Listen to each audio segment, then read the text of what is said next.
In this video, I will go over how to solve the assigned problems from Chapter 9 of your textbook, Fundamentals of Electric Circuits by Alexander and Sadiku. In problem 9.3, you were given several sinusoidal functions and asked to express them in cosine form. Problem A, you were given 10 sine omega t plus 30 degrees. You can easily convert from sine to cosine by subtracting 90 degrees. Sine and cosine are simply a 90-degree phase shift away. So if we just take the original function, convert it to cosine, and subtract off 90 degrees, we get to 10 cosine omega t plus the original 30 degrees minus 90 degrees, and that results in 10 cosine omega t minus 60 degrees. In the next problem, you were given negative 9 sine of 8t, and there, what we're going to do is to get rid of this negative, we're going to add 180 degrees so that we get a positive. And so here we have 9 sine of 8t plus 180 degrees. And then to convert from sine into cosine, we're simply going to subtract off another 90 degrees. So we get to 9 cosine of 8t plus 90 degrees.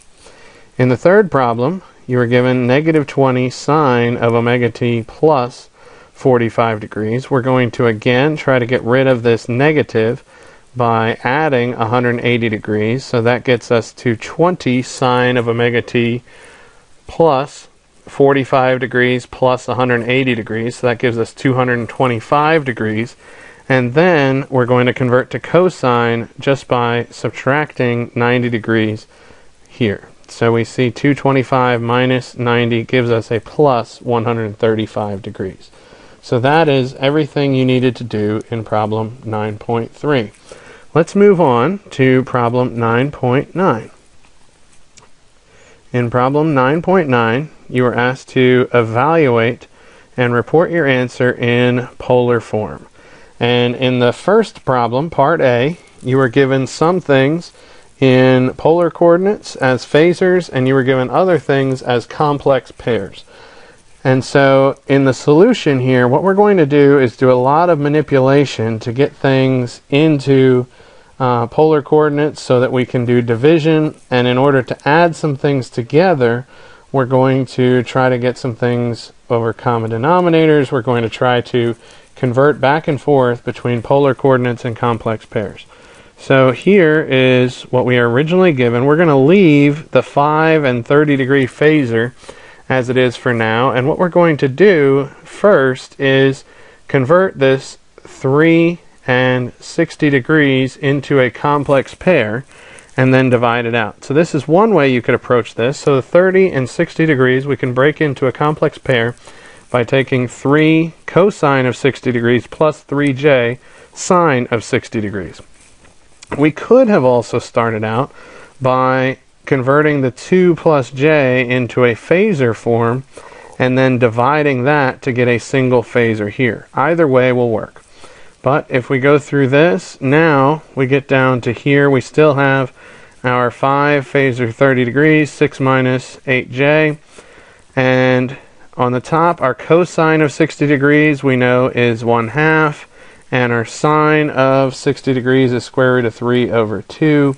And so this is what we have, and then we go through doing some manipulation of that, and we ultimately get down here. We see that we have this 1/2 here, we have a divide by 2, and so we're going to move this 2 into the denominator there. So you'll notice we're getting rid of the 0.5 here and the divide by 2 just to clean things up. And so below the division bar here, we're going to just multiply the denominators by 2. Then what I'm doing here is I'm going to multiply by the complex conjugate of the denominator.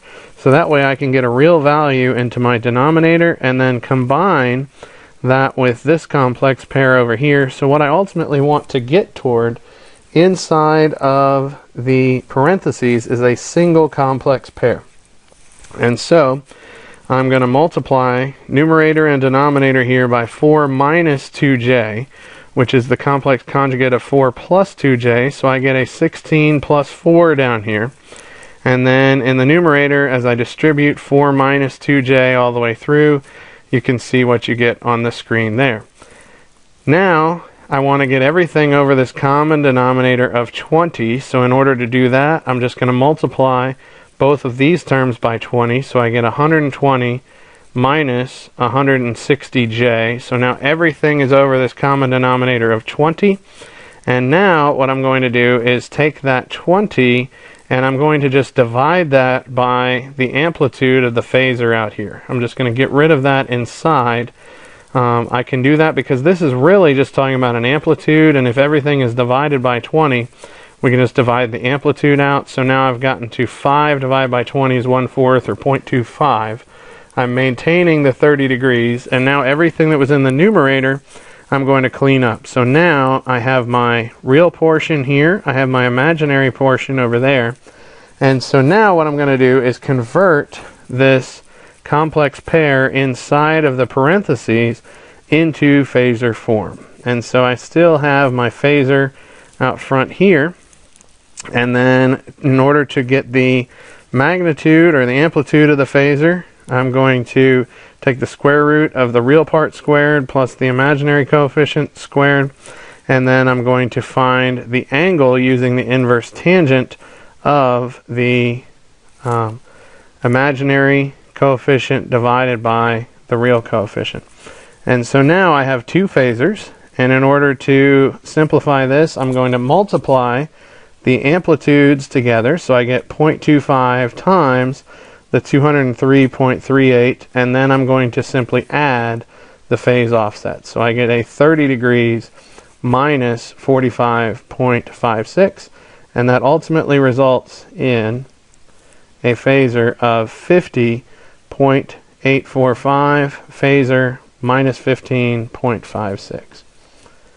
Then we go on to part B, 9.9 part B. We have a couple phasors in the numerator divided by the difference of two complex pairs in the denominator. So in my numerator, I'm going to multiply together the magnitude of those phasors. I'm going to add together the angles there, so I get 350, phasor symbol 10 degrees.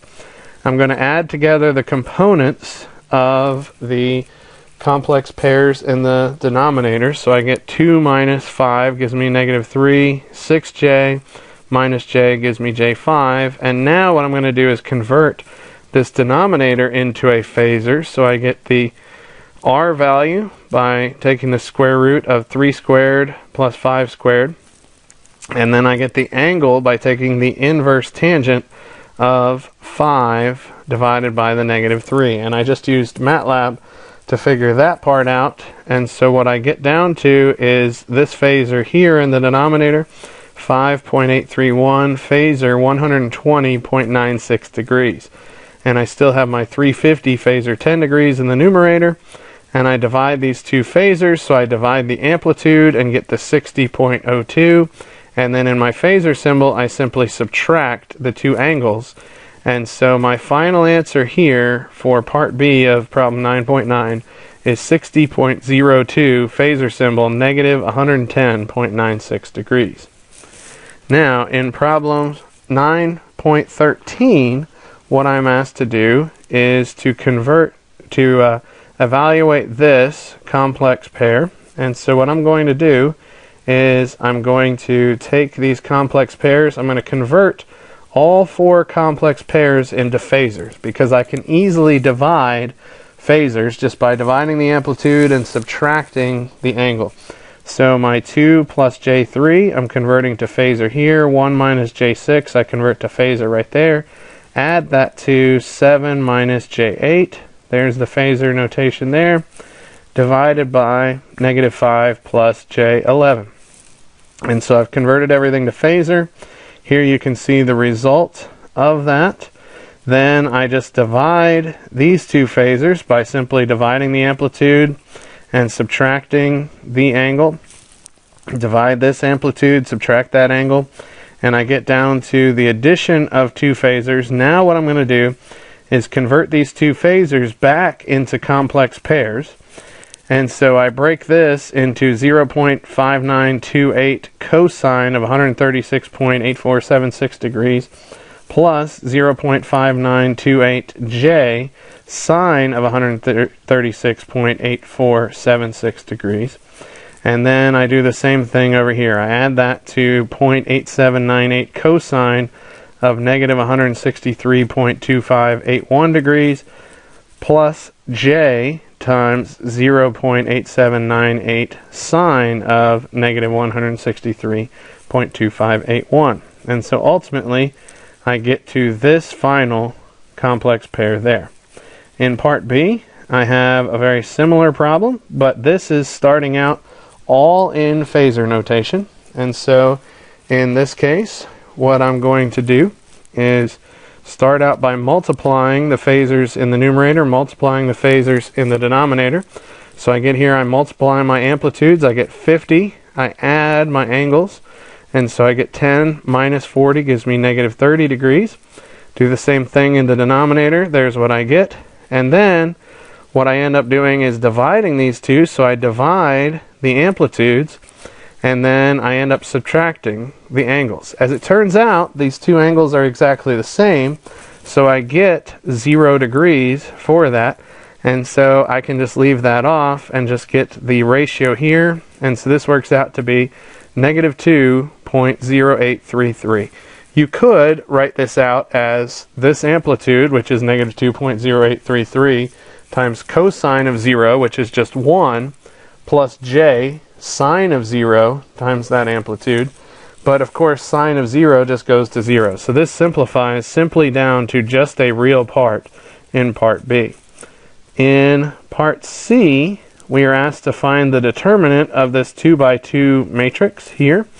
And so in order to do that, we can just multiply. We do a cross multiplication of the top left multiplied by the bottom right, and then subtract the top right multiplied by the bottom left.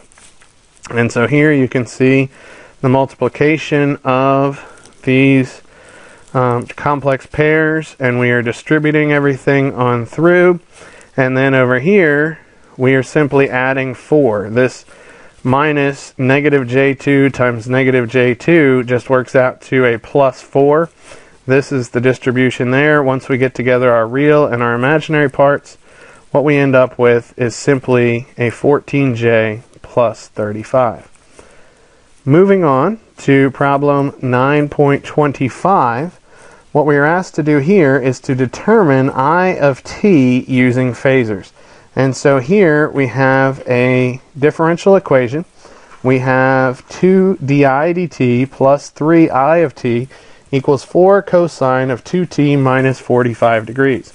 The first thing that's important to recognize is we can identify what our omega value is. We assume that in this we're going to have the same omega throughout for I, and so we look at this cosine and we see that the omega value is what is multiplied by t. So omega here is 2, and we can, in phasor notation, replace a di dt with j omega I. Remember, for derivatives, you just multiply j omega by the value. For integrals, you're going to take the I and would divide by j omega, which we will ultimately see in part B in just a few minutes. And so here we have 2 j omega I plus 3I equals, and then we'll convert this into a phasor form for phasor negative 45 degrees. Now, what we're going to do, go ahead and plug in the 2 value for omega, so this becomes 4ji plus 3I equals 4 phasor negative 45 degrees. Now what we're going to do is isolate our I value by just dividing both sides by the complex pair that is multiplying this. So we have 3 plus 4j times I. So we're going to divide both sides by 3 plus 4j. I'm going to convert 3 plus 4j into a phasor. So remember, that's going to form a 3, 4, 5 triangle. So we know the amplitude there. The R value is just going to be 5. And then if we go ahead and do the inverse tangent of 4 over 3, that gives us an angle of 53.1301. And so we get 4 divided by 5. That's going to give us our 0.8. Then we end up subtracting the two angles. We get negative 98.13 0.1301. So there's our I phasor. Now we can convert this back to the time domain. And so I of t is going to equal, here's our amplitude, 0.8 cosine. And now we need to put in our omega t back in there, 2t minus our angle here, 98.1301 degrees. So there's our final answer in the time domain. In part B, we have a very similar problem, except now we have an integral and a derivative. So we have 10 times the integral of I dt plus di dt plus 6I of t equals 5 cosine of 5t plus 22 degrees. In our first step, we identify our omega. Omega is right here. It is the 5. And so now, when we have our integral of I, we're going to replace that with capital I divided by j omega. So this I here is going to be a phasor. 10I divided by j omega plus, now here we are going to put this in phasor notation, j omega I to replace the di dt, plus 6I equals, and putting this 5 cosine of 5t plus 22 degrees in phasor notation, we get 5 phasor 22 degrees. Now we move on down, go ahead and plug in our value for omega. So we have a 5j here, 5j right there, and we have that on through. And now what we're going to do is try to get this 5j out of the denominator. And so in order to do that, I've got 10 divided by 5, which is just 2, and I don't want to leave j in my denominator. So if I multiply by j over j, this just becomes negative 2ji plus 5ji plus 6I equals 5 phasor 22. Now I'm going to go ahead and combine the negative 2j plus 5j. That gives me just 3ji plus 6I. So now I have a complex pair multiplied by the phasor I. So 6 plus 3j, I'm just going to divide that through on both sides. And I'm going to divide that through as a phasor. So what I'm doing here, I leave my 522 degrees phasor, and then I'm going to divide by 6 plus 3j. And so here you see I'm finding the amplitude. So that's going to be 3 squared plus 6 squared under the square root. Phasor, inverse tangent of 3 divided by 6, or 1/2. And that works out to be 6.7082 phasor 26.565. And so now we have two phasors, we divide them through, and we get our I is going to be 0.7454 phasor negative 4.565 degrees. And now we can put that back into our time domain, and that turns out to be I of t equals, take the amplitude, 0.7454 cosine, now put our omega t back in here, of 5t minus 4.565 degrees. Moving on to problem 947. Here you have this simple circuit, and you are asked to determine Is of t. And Is is the current through the source. Ultimately, it's going to be the same as the current flowing through the 2 ohm resistor right there, because they are in series.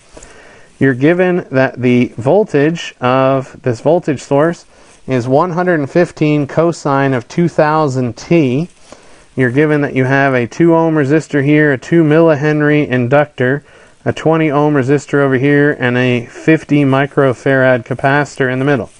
So the first step we want to do is we want to convert everything to the frequency domain. Now, of course, we identify right here our omega value is 2000. So we go ahead and convert this to the phasor domain. So that's just going to be 115 phasor symbol 0 degrees. Resistors stay the same at 2 ohms. And we can convert our capacitor into a complex impedance. Just remember, Z of C is 1 over j omega C. In this case, C is 50 microfarads, and our omega is 2000.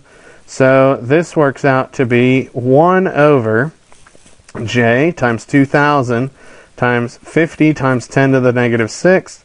And I'm going to multiply that by j over j, so just so I don't get a j in the denominator. And that's going to give me a negative 10 j ohms. I do the same thing for my inductor here, and remember ZL is equal to J omega L. So J times the 2000 omega value, and L here is 2 millihenries, so 2 times 10 to the negative 3 henries. That all works out to be 4J ohms. And so now we can just treat this like any other circuit that we might have with resistors, except now, of course, we have some complex impedances in there. And so what we are going to do is we are going to go about trying to find the current through this by going ahead and converting some of our other values together. And so in this case, we're going to combine some impedances. And so these two that are in series, this now becomes a complex pair impedance of 20 plus 4J. That's going to be in parallel with a negative 10J omega, or negative 10J ohm impedance. So here we have this in parallel there, and we're going to go ahead and find the equivalent of the parallel combination. And so we just do this inverse relationship here. Now what I'm doing is trying to find a common denominator there, and I've done that, and so now I flip the fraction around because of this inverse relationship, and I get to this, and ultimately I'm going to have this equivalent impedance for this. And now what do I have? The current is going to equal the voltage divided by the sum of 2 ohms plus the ZEQ for this parallel combination. And so now I do that in phasor form, and so I get 115 phasor 0 degrees divided by 2 ohms plus, this is my ZEQ for the parallel combination. And then I work through this math, go ahead and put the denominator up there, and I get 115 times 20 minus 2J over 80 minus 212J. And so then, cleaning that on up, let's scroll on down just a little bit. We get to IS equals this, and then we're just tracing through. I ultimately multiplied by a complex conjugate here, so I could get rid of my complex pair in the bottom. So I multiplied by the complex conjugate of 80 minus 212J, that's 80 plus 212J. So just multiplying by effectively 1 here, that gets me a real value in the denominator. I go ahead and distribute these values on through, and I ultimately get that IS equals 6.4327 plus 8.4216J. I just did this all out in MATLAB, simplified it. Now I'm converting it back to phasor form. I get my R value just by taking the square root of the sums of squares of the real and imaginary factors there, and so I get 10.5973. I get my phi value just by taking the inverse tangent of the imaginary divided by the real, and I get 52.6262 degrees. Put that back into phasor form, and then I convert that back into the time domain. Here is my amplitude, cosine, remember our original omega, 2000 t, plus 52.6262 degrees. And so that is ultimately our IS value. So this concludes all of the problems that we had to do for Chapter 9.